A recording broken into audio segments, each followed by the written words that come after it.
Hi, my name is Brenda Bell, and today I'm going to show you how I make my potting mix. When you buy potting mix in the garden centers, it's you can actually run into quite a bit of money if you plant a lot of pots during the spring and summer season. So I found that making my own is a lot cheaper. So it's a really basic recipe. I'm going to start with 2 parts of coco coir. You can use peat moss, and I'm actually going to be using peat moss here because I'm trying to use up some leftovers from last season. But you're basically going to start with 2 parts of peat moss. For a part, you can use any container that you want. I'm using a 4-cup container, just a silicone measuring cup. So 2 parts of coco coir or peat moss. Be aware that if you use peat moss or peat, it does raise the pH. So that's something you need to be aware of depending on what you're planting.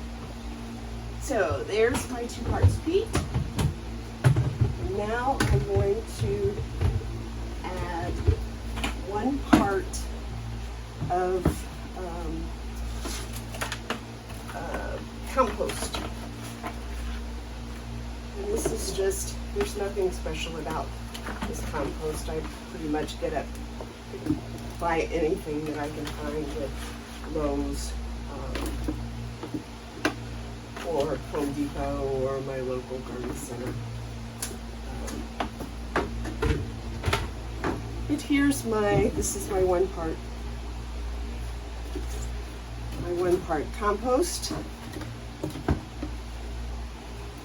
I'm going to try to break up the big clumps. And what I'm going to do now is I'm going to add 1 part of vermiculite. Sorry if I'm blocking the camera. The vermiculite is down here on the floor.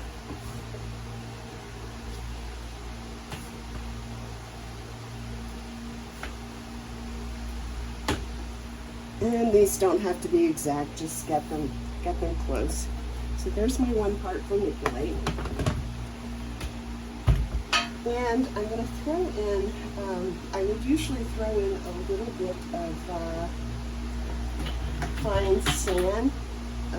Unfortunately, my sand bucket is just about empty. I would probably do about 3 or 4 times this amount, but I'm going to dump in what I have, and I'll add some more later. So then I'm going to start, I'm going to try to mix all of this up. This is not the complete recipe. We're actually going to add some perlite to this in a bit. But the first thing I'm going to do, I take an extra step because I like to make sure that I've gotten rid of, I don't know, the big twigs and stones and rocks and anything odd in my compost. And I want to make sure there's lots of air in the final mix. So once I basically got this all combined, I'm actually going to screen my mix to make sure that I've got all the big stuff out. And I use one of these screens. I bought it off of Amazon. I will put a link in the description. But I basically just throw a bunch of soil in there, rub it around, make sure it all falls through. And you can already see where some of the rocks are starting to filter out. Let me get this one finished up and you can see what's left. There we go. You know, this isn't worth anything, so I just tossed this into my organics bin that's gonna get tossed out into the woods later. And this is what's left. Very fine, no clumps, lots and lots of air in the soil. So it's going to take me a few minutes to sift the rest of this, so I'm going to go ahead and finish off camera and then I'll be back. Okay, so I'm back. All of this has been sifted. There's no more clumps. I've removed all the rocks and big rocks and twigs, and I'm ready for the final step, which is going to be, I'm going to add 1 part perlite to this. And then, same as we did before, I'm going to get all that all mixed together. There we go.